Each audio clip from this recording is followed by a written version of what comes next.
I set up an AI agent on Windows in 3 minutes. On my computer, controlled from Telegram, no servers, no VPS, no monthly fees. Here's how. OpenClaw is an AI that lives on your computer. You control it through Telegram on your phone. That's it. Simple. Here's the issue. OpenClaw only works on Linux. If you're on Windows, you can't run it directly. But Windows has something called WSL2. It's free. It lets you run Linux inside Windows. That's the trick. First, open PowerShell as administrator. Right-click and choose Run as administrator. Paste this command and press Enter. It downloads Ubuntu Linux. This takes about 5 to 10 minutes. Go get coffee. When you see this green prompt, you're in Linux. That means WSL2 worked. Now, paste this command to install OpenClaw. Hit Enter.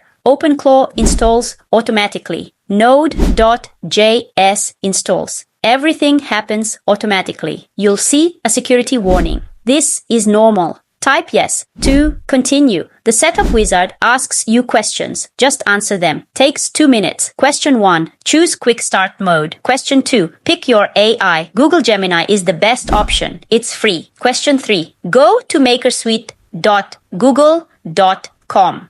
Create a free account. Generate an API key. Copy that key and paste it here. Question 4. Choose Telegram. This is how you'll control it. Question 5. Go to Telegram. Search at botfather. Send /new bot. Name your bot. You get a token. Copy it and paste it here. Questions 6 and 7. Skip these for now. You just want it running. Final question. Start TUI. Press Enter. Look, OpenClaw is running. Connected to Telegram. On my computer. That's all you need. Now send a message to your Telegram bot. Send hello to your bot on Telegram. Wait 3 seconds. See? The message shows up on Telegram and in the terminal. Your AI agent is working. It's on your computer. You control it from your phone. I hit some bumps. NPM issues, Google Gemini API limits, WSL, 2 configuration problems. But nothing that stopped it. All were fixable. Important. This runs on your computer only. It stops when you shut down your computer. Next video, how to move to VPS for 24/7. You just built an AI agent on Windows. Next video, connect this to N8N and automate everything. Subscribe so you don't miss it.